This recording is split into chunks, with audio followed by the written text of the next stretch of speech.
Hi, second graders. Happy Monday. Welcome to day 16 of distance learning. You guys are working so hard. I just know it because that's how you guys are.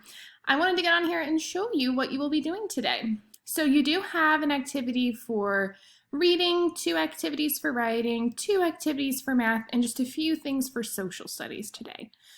So for reading, you will be reading Bug Me, if you would like. That is one choice. Bug Me is a collection of poems about insects. Now, we talked a lot about poems. Sometimes they're poems because they rhyme, but there are other types of poems too. These are mostly rhyming poems.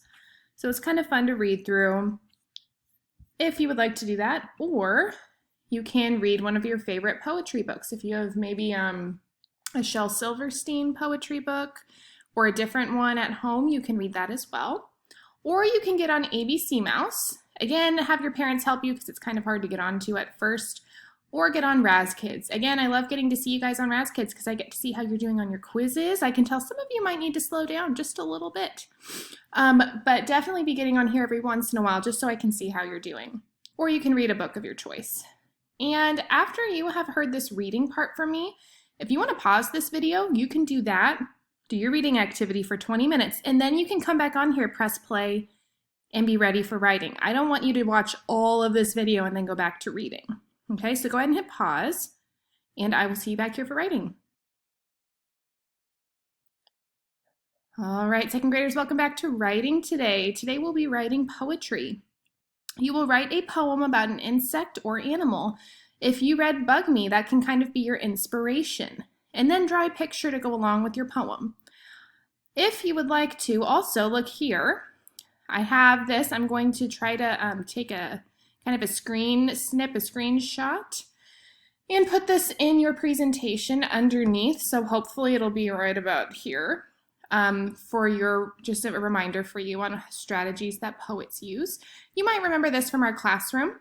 Whenever we are writing poetry, even if it's about insects or animals, you can still find a topic that gives them a big feeling. For me, I would probably pick a cat because I had a cat growing up. I had her for 16 years. I just have a lot of big feelings about cats. I might pick a cat. And then you find a small moment, detail, or object that holds the big feeling. I might pick my cat's collar to write about. She had this red, orange, and white collar that she had her whole life, and it makes me think of her. Or I could have picked a small moment too. Then poets look with poet's eyes and see this ordinary thing in a new way. For my cat's collar, of course, it's made of cloth. It's kind of faded. It doesn't look that special, but when I put on my poet's glasses, I see it in a new way. I see the memories it contains. It makes me think of how it's soft like my cat was and things like that. And then when you are writing about it, you can experiment with line breaks. Remember, poets don't just write across and move down when they run out of room. They add breaks where it adds meaning and rhythm to their poems. And you can see this one here, you can be even more creative and come all the way over to the end. Please do whatever works for you, but I'm excited to see your poems if you want to show those to me in the Google Doc today. And then of course we have handwriting, print or cursive. You can print that off, or if you have the resource packet too. Okay, so once you have listened to this writing piece by me, go ahead and hopefully you can click down here and look at the strategies for poets, and then go ahead and hit pause before we move on to math.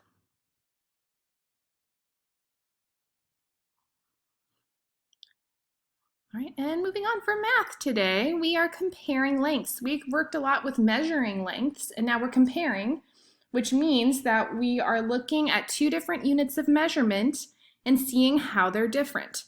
So you are going to pick 3 objects from your house that are less than 1 foot long. So like a spoon, shoe, cup, really anything that's less than a ruler. Then you will estimate the length of the object in inches. Write down your estimation. So estimating means you're not really measuring it. You might use your fingers to kind of mark about how long an inch is, and then move your fingers over to the object and kind of see how many finger lengths that is. Try to guess how many inches it is. Then you will actually measure the object in inches, and you'll write down the actual measurement. Then you will look at your estimation and your measurement and see, were you correct? Were you close to the actual measurement? Or were you way off? I would do this one object at a time.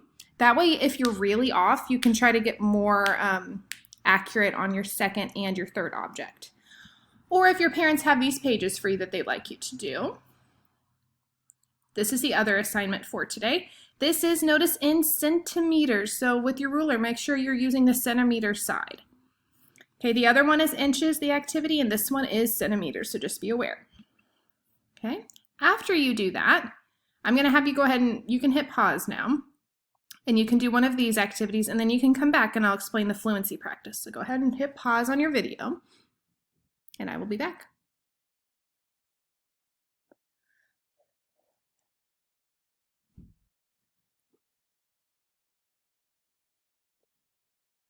All right, second graders, welcome back for fluency practice.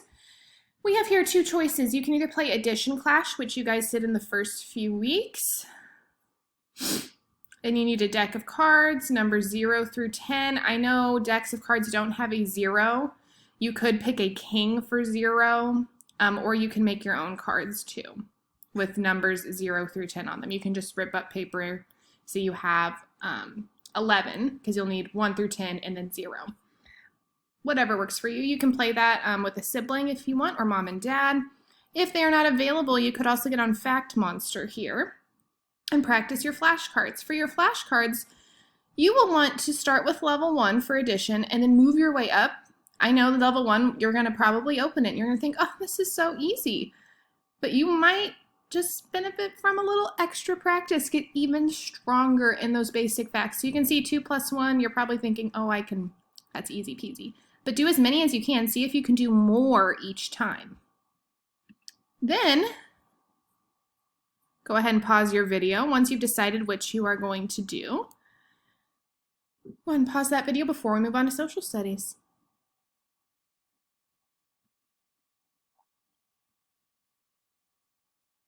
All right, second graders, welcome back for social studies. We are talking even more about bartering today. On Friday, you talked about money and bartering, but today we're really zooming in on bartering. People can barter to exchange goods and services.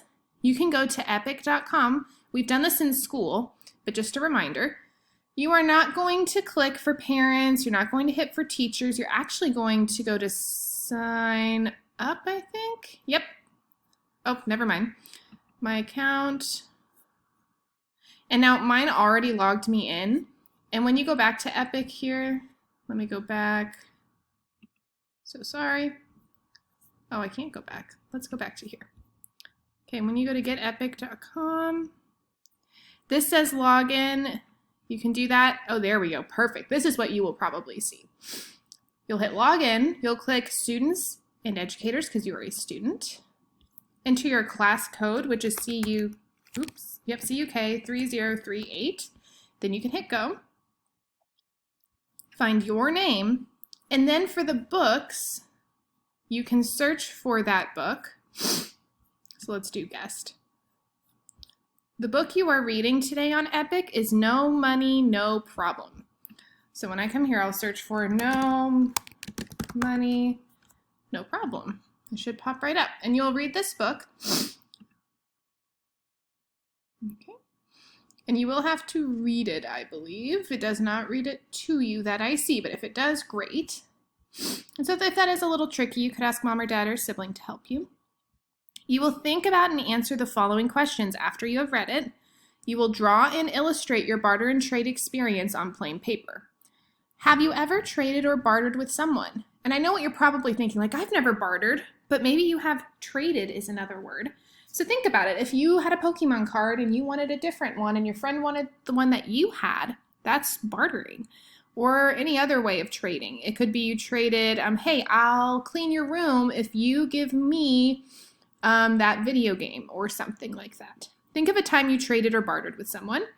What item did you give and what item did you receive in return? And then you can also watch this Schoolhouse Rock barter video to help you understand bartering. I'm not going to click on it because it gets really loud because it plays right away, but you can watch that too. And that is the end of day 16. Keep up the great work, second graders. I'm excited to see what you do. Don't forget, if you're getting on this in the morning, we do have our Zoom class meeting today at 1 o'clock. Hopefully it will work better than it did on Friday. but feel free to get on. I'm excited to see you guys if you're able to. And I hope you have a wonderful, amazing, absolutely amazing, wonderful day. And I will see you guys tomorrow. Bye-bye.